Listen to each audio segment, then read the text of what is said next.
Bonjour et bienvenue sur la chaîne du Culte du Dé. Alors ce soir je vais vous faire une vidéo sur le jeu Aristeia. On voit ici la boîte de base au milieu, qui est donc un jeu de sport dans l'univers de science-fiction Infinity de l'entreprise espagnole Corvus Belli.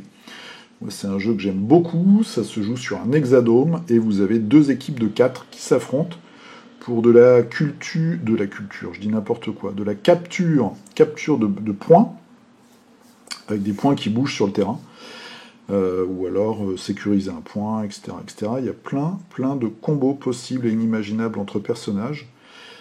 Durant la première saison, donc vous aviez cette première boîte avec 8 persos, et ensuite ils nous ont sorti 4 boîtes avec 4 personnages à chaque fois, donc ça faisait 16 plus 8, 24. Ils réduisent un petit peu la voilure pour cette deuxième saison, puisqu'ils vont là aussi sortir 4 boîtes de personnages, mais nous allons avoir des duos de personnages sur une thématique.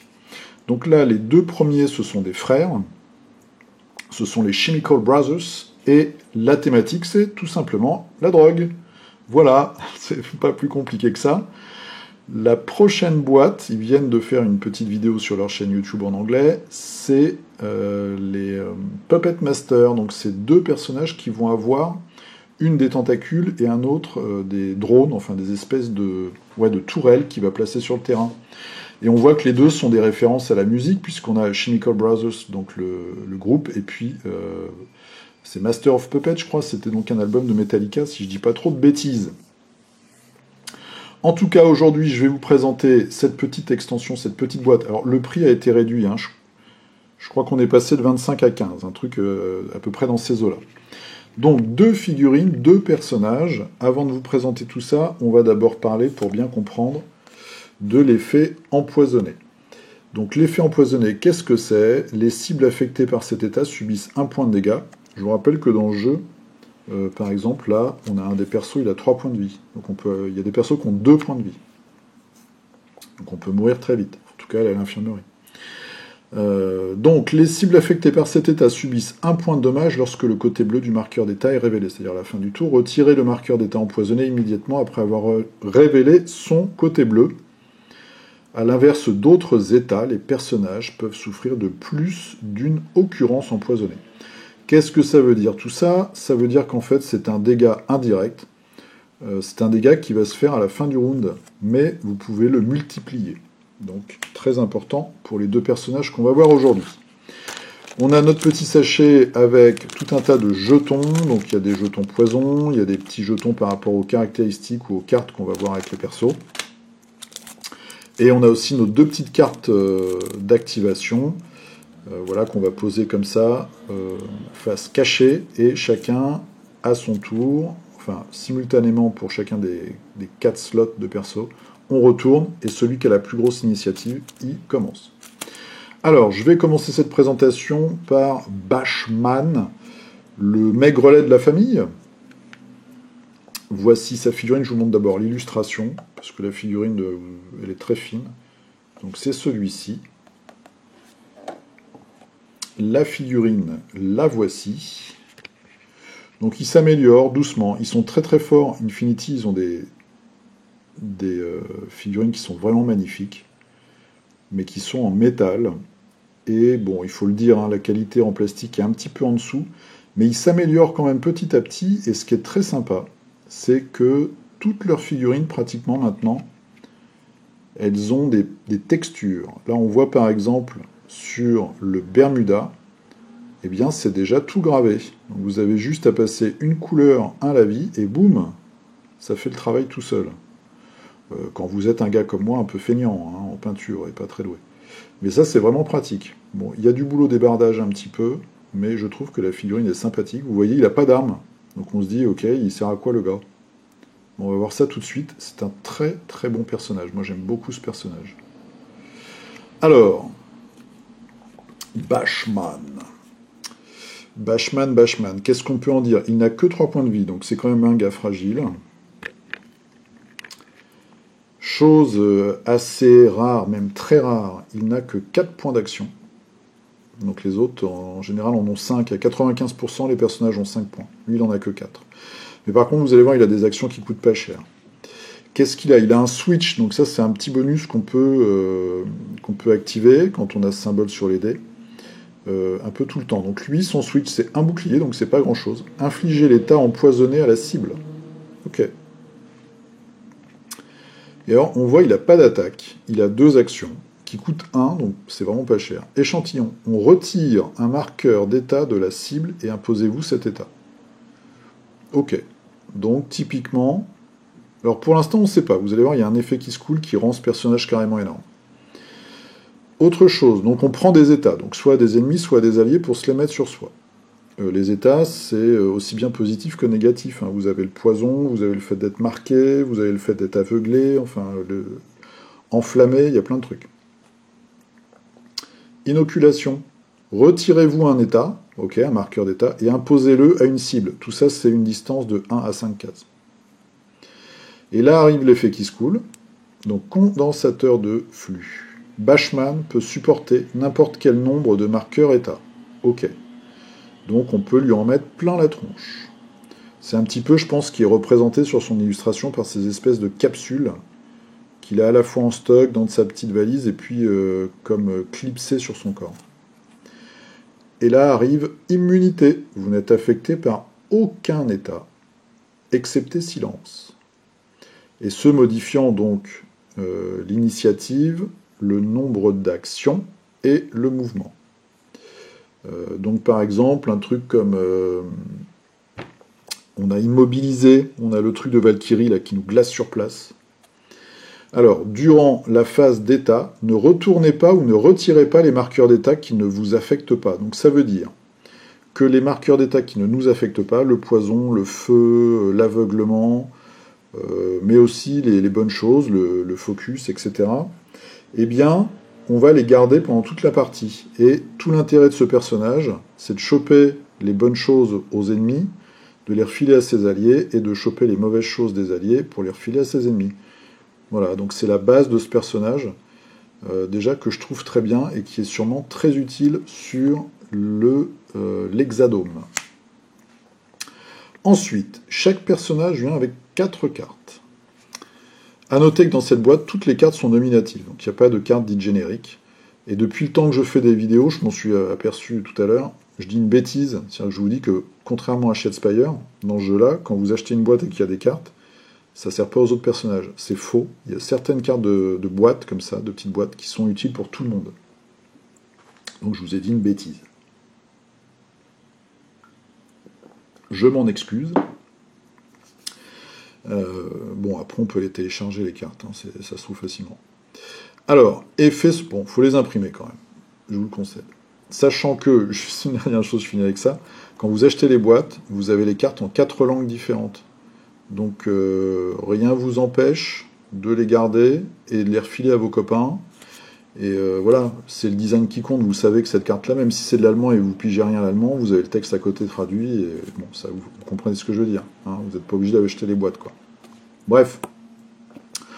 On revient chez notre copain Bashman. Effet secondaire. Alors, effet secondaire. Choisissez un personnage à portée 1/5 et infligez-lui un marqueur d'effet secondaire, donc d'état, quoi. Le personnage doit retourner tous les marqueurs d'état côté rouge, donc ça va déclencher certains trucs. De plus, il ne peut retirer le marqueur d'effet secondaire et ses marqueurs dommages que lorsqu'il est placé à l'infirmerie. Ça veut dire que vous lui collez des marqueurs qui vont le suivre, en fait. Enfin, ouais, vous faites que les marqueurs qu'il se prend ne vont pas le... Normalement, au bout de 2 rounds, ils s'en vont. Bah là, c'est pas le cas. Ça lui reste collé à la peau, quoi. Il ne pourra pas, par exemple... éteindre un feu, ou se désempoisonner, ce genre de truc, ou se désaveugler, ça veut rien dire, mais vous comprenez ce que je veux expliquer. Voilà, donc ça, je trouve que c'est une très bonne carte, et que ça peut vraiment, ça vous annihile un personnage ennemi, quoi. Le mec, il a 3 marqueurs négatifs, il peut plus rien faire. Ici, on voit, c'est Luna, je crois, qui est tireuse à distance. Ce personnage, il faut pas le tuer, en fait, quand vous jouez, il faut l'aveugler, parce que si vous l'aveuglez, elle peut plus tirer, et elle sert plus du tout à rien. Bon, elle peut encore capturer des trucs, mais elle peut juste se déplacer, elle peut plus elle est réduite pratiquement à néant. Donc dans ce jeu, ce qui est intéressant, c'est que quand vous connaissez les personnages, en leur infligeant des états, vous pouvez vraiment les rendre complètement inutiles et même handicapants pour leurs propriétaires. Et donc vous pouvez les laisser sur le terrain sans les tuer, et ça va handicaper encore plus votre adversaire. Ça, c'est un aspect très intéressant de ce jeu. Et ce personnage, je trouve, est vraiment dédié à cet aspect. Je m'enflamme. Épidémie. Alors, retirez n'importe quel nombre de marqueurs d'état de votre carte de perso. Bon, on a vu qu'il peut les stocker indéfiniment, tant qu'il ne va pas à l'infirmerie. Et voilà, que ça lui fait pas de mal. Donc il peut vraiment en avoir un paquet sur lui. Attribuez chaque marqueur d'état retiré à une cible à portée 1/5. Chaque marqueur d'état peut être infligé à la même cible ou à des cibles différentes. Donc ça veut dire voilà, que vous refilez tous vos marqueurs d'un coup. C'est une espèce de super inoculation, quoi. Hein, l'inoculation, c'était un marqueur d'état. Là, c'est une espèce de super inoculation. Sachant qu'on a toujours en plus notre switch où on met un coup de poison en plus. Bon, là, on tire pas de dés, c'est automatique, c'est une carte, mais très bonne carte. Une carte que j'aime beaucoup aussi, c'est la 3e que je prendrai sur les 4. Je crois que c'est 3 ou 4 jeux, 2, je m'en souviens plus. Transfusion. Alors, choisissez 2 cibles à portée 1/5. Ok. Retirez-leur n'importe quel nombre de marqueurs d'état. Ok. Attribuez les marqueurs d'état retirés à n'importe laquelle des cibles choisies. Très bien. Voilà, donc symptomatiquement, on voit que sur cette image, il va prendre le poison de son frère et il va le balancer sur Musashi, qui est son ennemi. Donc ça, c'est très sympa. Et enfin, la dernière, donc ça, c'est une carte que je ne prendrai pas, Absorption. Jusqu'à la fin du round, lorsqu'un de vos alliés se voit infliger un marqueur d'état, vous pouvez le recevoir à sa place. Bon, on a déjà le pouvoir pour ça, donc je trouve pas ça très intéressant. C'est un truc un peu plus massif et gratuit en action, quoi. Si vous êtes placé à l'infirmerie avant la fin du round, cette tactique cesse de produire ses effets. Là, évidemment, on n'est plus sur le terrain, donc on ne peut plus prendre à la place de ses petits compagnons. Et on voit justement que les états, en fait, arrivent sur ces espèces de capsules dont je vous parlais tout à l'heure. Voilà, donc un personnage que j'aime beaucoup, qui fait pas de dégâts directs, mais qui peut vraiment être hyper handicapant, je pense, pour l'adversaire. Deuxième personnage, donc, qui ressemble pas du tout au premier, c'est son frère, mais on voit qu'on a un petit maigrichon et on a un gros costaud qui casse tout sur son passage. Donc voici la figurine. Je suis pas très client de ce décor-là. Je me dis même que si tout ça ne se touche pas, ce qui est le cas, je me dis que je vais peut-être enlever un morceau de mur. Parce que déjà, pour peindre, c'est chiant. Et en plus, je suis pas trop client. Enfin bref. Bon, voilà la figurine. Donc un gros costaud qui casse tout. Personnage un peu moins intéressant, je trouve, mais bon. Hammerhead, donc tête de marteau. Lui, il a bien ses 5 actions, il a 5 points de vie. Son switch. Donc là, il faut faire point d'exclamation plus bouclier. Retirez-vous un marqueur d'état empoisonné. Ok, bon. Son attaque, bélier. Alors, ça va à 2-4. Avant le jet de dés, déplacez la cible. C'est pas mal, ça. Et placez-vous sur une case libre à portée 1-2 de la cible. D'accord, donc c'est un gros coup d'épaule, quoi, comme la position de la figure. Retirez-vous un marqueur d'état empoisonné pour chaque dommage infligé par cette attaque. Bon, pour l'instant, on comprend pas trop. Donc, c'est une charge. C'est une charge qui nous permet de bouger, parce qu'on n'a que 3 de mouvement, il est assez lent en fait. Donc là on va à 4. Plus on peut déplacer le personnage ennemi, donc de 1. Donc on peut le sortir d'une zone d'embut par exemple. Et après on se place à 1-2. Donc ça nous fait du mouvement, on déplace l'ennemi et on lui fait des dégâts. Donc ça c'est plutôt sympa. Arrive Overdose, qui nous coûte 1, et qui est 0-0. Donc c'est un truc qu'on s'auto-inflige. Infliger l'état empoisonné. Alors, d'abord, l'action. C'est infliger l'état empoisonné à la cible. Gagner un point de mouvement. Donc ça, c'est nous. On se fait une petite picouse dans les fesses et on gagne un jeton d'empoisonné et un point de mouvement. Pour un point d'action, ok. Et le switch, donc, c'est infliger l'état empoisonné à la cible. C'est-à-dire nous. Donc on peut se mettre 2 points. À voir avec les dés si on ne peut pas avoir 2 switches. Donc on se met en tout cas des pions empoisonnés. Pour l'instant, on ne comprend pas trop pourquoi. Ensuite, frénésie métachimique. Par marqueur d'état empoisonné sur Hammerhead, on ajoute un succès à bélier. Donc c'est notre attaque, et là on comprend mieux. Et à ces jets d'agilité. Les jets d'agilité, c'est ici. C'est ce qui nous permet en fait de se désengager d'un corps à corps. On voit qu'on a déjà un succès automatique. Voilà, donc en gros ce mec-là, il s'injecte du poison, ce qui va lui booster ses dégâts de son attaque bélier. Et après, il va gérer ce poison. Donc soit en s'en injectant plus ou moins, on va dire, soit en s'en retirant avec son switch. Donc il va falloir gérer le poison qu'on se met parce qu'il n'est pas insensible au poison. Donc c'est-à-dire qu'à la fin du tour, il va se prendre les dégâts. Donc il faut faire gaffe. Il faut vraiment bien gérer le poison. Mais si c'est bien géré, ça vous permet de faire des dégâts supplémentaires. Voilà, donc ça c'est sa mécanique en fait. Un gros bourrin qui charge et qui s'empoisonne. Ensuite les cartes. Qui vont nous aider justement à gérer le poison et à faire d'autres trucs avec. Contamination.